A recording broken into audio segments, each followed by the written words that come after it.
नमस्कार, आप देख रहे हैं समाचार 24 प्लस और मैं हूं आपका दोस्त हनी सहगल।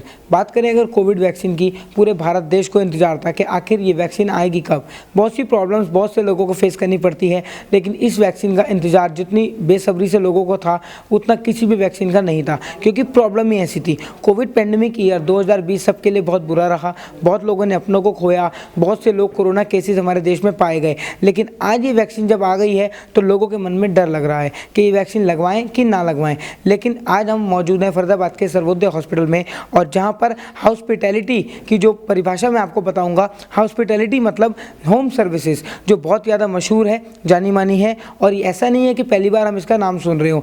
हॉस्पिटैलिटी में जो सर्विसेज प्रोवाइड की जाती हैं, आज बहुत से लोग यहाँ पर कोविड वैक्सीन लगवाने वाले हैं। आपको इस वीडियो के माध्यम से ज़रूर दिखाई देगा।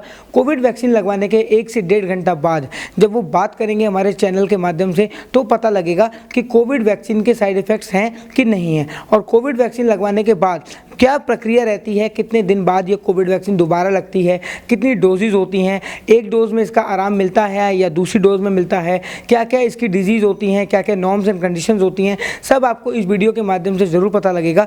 ध्यान से पूरी वीडियो को ज़रूर देखें। इसमें आपको पता लगेगा कि कोविड वैक्सीन लगवाने के बाद जो बॉडी टेम्परेचर, बॉडी का एटमॉस्फेयर रहता है, किस तरह से रहना चाहिए, और कितने दिन बाद अगर प्रॉब्लम होती भी है तो प्रॉब्लम कैसे पता लगेगी और किस तरह से प्रॉब्लम्स आपको फेस करनी पड़ेगी। So good afternoon everyone. My name is Dr. Charudit Taroda and I'm a Chief Consultant Critical Care at Hospital Home Healthcare Services.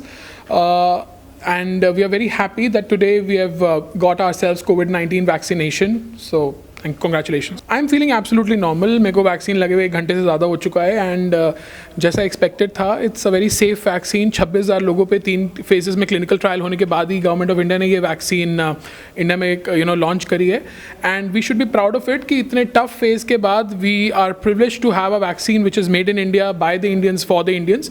The healthcare workers must get themselves vaccinated. There should not be any second thoughts about it. It's a very safe vaccine, and I got myself vaccinated because I completely believe in science. What is the procedure of this vaccine? कितने time पर ये लगती है? ये वाली vaccine आपके 2 doses में लगती है, जो 4 वीक्स के अपार्ट होती है, और दोनों डोज लगने के 15 दिन के बाद आपकी बॉडी में एडिक्वेट इम्यूनिटी आती है जो कोविड के अगेंस्ट फाइट कर सकती है. कोविड-19 वैक्सीन बिल्कुल एक नॉर्मल किसी और वैक्सीन की तरह ही है, जिसमें बेसिक सा लो ग्रेड फीवर हो सकता है, बॉडी पेन हो सकता है, लूज मोशंस हो सकते हैं, जहाँ पे लगा है वहाँ पे थोड़ी लाली हो सकती है, छपाकी हो सकती है, हरारत हो सकती है.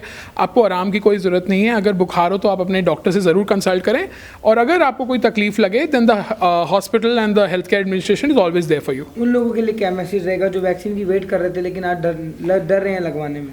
आई थिंक ये बहुत ही शर्मनाक सी बात है कि हम लोग खुद ही अपने देश के साइंटिस्ट पे बिलीव नहीं करते हैं, और इतनी अच्छी वैक्सीन निकली है which is completely free of cost and very very economical as compared to the rest of the world. So please जाइए, वैक्सीन लगवाइए और अपने आप को सेफ रखिए, जिससे कम्युनिटी ट्रांसमिशन आगे ना हो. पहले तो हमें ये सोचना चाहिए कि जो हमारा फेज़ 1 है, जो हमने जुलाई में 30 करोड़ लोगों को वैक्सीन का एम लिया हुआ है, चाहे उसमें हेल्थ केयर वर्कर्स हैं, सीनियर सिटीजन्स हैं, या जो बीमार लोग हैं, उनको वैक्सीन लगवानी है. सबसे पहले हमें ये एम रखना है. पूरे देश की आबादी को वैक्सीन करने में टाइम लगेगा, लेकिन अगर हम लोगों ने कम्युनिटी ट्रांसमिशन और चेन अगर हमने ब्रेक करने में सक्सेसफुल हुए with the help of vaccination, then nothing better than that. अभी तक जितने लोग वैक्सीन लगवा के गए हुए हैं, उनमें से कभी कोई ऐसा केस आया जो आपको लगा होगा क्रिटिकल? नहीं, अभी तक फॉर्चुनेटली हमारे पास ऐसा कोई केस नहीं आया, और पूरे देश के बारे में मैं कह सकता हूँ कि अभी तक कल शाम के 6 बजे तक पूरे देश में 1,34,000 इंडिया में वैक्सीनेशन हो चुकी हैं, और अभी तक केवल एक केस जिसमें ट्रांसवर्स माइलाइटिस हुआ है, वो भी हमारे देश का नहीं है, बाहर का है, और उसकी वजह से भी कोई कॉजल रिलेशनशिप अभी तक हुआ नहीं है कि वो वैक्सीनेशन की वजह से प्रॉब्लम हुई है. बहुत ही माइल्ड सिम्टम्स हैं और कोई भी क्रिटिकल पेशेंट नहीं है. आपको बस 3 चीज़ों का ध्यान रखना चाहिए कि आपका बीपी बढ़ा नहीं होना चाहिए, आपको बुखार नहीं होना चाहिए, और आपके शरीर में ज़्यादा बॉडी पेन नहीं होना चाहिए. अगर आपके ये तीनों नहीं हैं तो आप वैक्सीन लगाने के लिए बिल्कुल सेफ़ हैं. इसके साथ आप कोई भी ब्लीडिंग डिसऑर्डर या खून पतला करने की दवाई ना ले रहे हो तो और सेफ रहेगा. वैक्सीन तो बेफिक्र होकर लगवा लेनी चाहिए, लेकिन मेरा सबको एक ही मैसेज रहेगा कि वैक्सीन लगवाने के बावजूद आप 3 चीज़ों का ध्यान ज़रूर रखें, चाहे वो हाथ धोना हो, सोशल डिस्टेंसिंग हो और मास्क पहनना हो, बिकॉज आखिरी में आपके यही तीनों काम आने वाले. गुड आफ्टरनून, मैं doctor Saurabh Gehlot, medical administrator हूँ सर्वोदय हेल्थ केयर में. सेक्टर 8 में जो हॉस्पिटल है, यहाँ पर मैं एज अ हॉस्पिटल एडमिनिस्ट्रेटर काम कर रहा हूँ. और सर्वोदय हॉस्पिटल के बारे में थोड़ा सा बताना चाहूँगा। एक टर्शरी केयर हॉस्पिटल है, 500 बेड्स का है और हमारे मल्टीपल वर्टिकल्स हैं। एकेडमी में बात करें तो नर्सिंग इंस्टीट्यूट है और साथ में DNB कोर्सेज़ हैं। हमारा बहुत बड़ा एक बहुत इम्पॉर्टेंट वर्टिकल है, वो हॉस्पिटल है, जहाँ पे हम पेशेंट्स को उनके घर पे हॉस्पिटल जैसी सेवाएं देते हैं। ये हमारा एक बहुत अहम वर्टिकल है और इस पे बहुत ज़ोर शोर से कोविड के टाइम पे बहुत काम हुआ है। गवर्नमेंट ऑफ इंडिया ने ऐसे ही कोई भी वैक्सीन इंट्रोड्यूस नहीं करी है हमारी पॉपुलेशन के लिए, तो सारे के सारे ट्रायल्स बहुत अच्छे ढंग से पहले हो चुके हैं और उसके बाद ही यहाँ पर ये वैक्सीन को हॉस्पिटल या हेल्थ केयर वर्कर्स के लिए इंट्रोड्यूस किया गया है। पेशेंट्स रोज आ रहे हैं और इंटरेस्ट ले रहे हैं?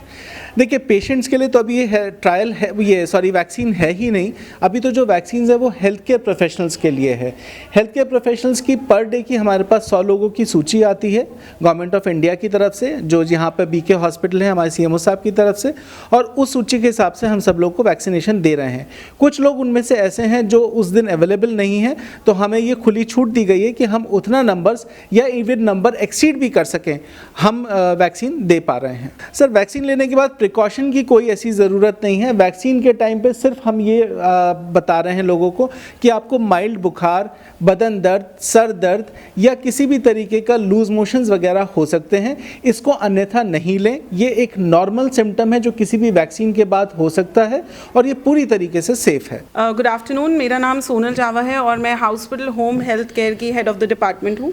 हॉस्पिटल होम हेल्थ केयर का विज़न हमेशा से यही रहा है कि हम हमेशा पेशेंट्स की सेवा करें। 4 साल पहले हमने ये ऑर्गेनाइजेशन स्टार्ट करी थी, इसी व्यू के साथ स्टार्ट करी थी कि जो मरीज़ अस्पताल में नहीं इलाज ले पाते उनको घर पे हम ये सुविधा दे सकें ताकि कम खर्चे में उनकी पूरी केयर हो सके घर में। तो हॉस्पिटल होम केयर का यही विज़न रहा है और कोविड पैंडेमिक के दौरान हमने बहुत अच्छा काम किया है। कोविड पेशेंट्स को घर पे सर्विसेज देकर, उनके टेस्ट घर पे करवा के, सारी फैसिलिटीज़ उनको घर पे प्रोवाइड करवाई गई, क्योंकि बाहर निकलने से लोग डर रहे थे। उस time hospital home health care ने बहुत अच्छा काम किया है। As a head of the department आपका क्या मानना है, जो कोविड वैक्सीन लोग लगवा रहे हैं कितनी ज़्यादा महत्वपूर्ण है और कितना ज़्यादा इसके साइड इफेक्ट नहीं हो सकते? देखिए, एज सच कोविड वैक्सीन का साइड इफ़ेक्ट कोई नहीं है। लोग ऐसे ही घबरा रहे हैं। हल्का सा बुखार आना या फिर बॉडी एक होना, ये नॉर्मल किसी भी वैक्सीनेशन के बाद हो सकता है। तो कोविड वैक्सीन डेफिनेटली ज़रूर लगवाएं और प्रोटेक्शन करें, अपने देश को प्रोटेक्ट करें, खुद को प्रोटेक्ट करें। हॉस्पिटल का मोटो शुरू से यही रहा है कि घर पे सेवाएं देना।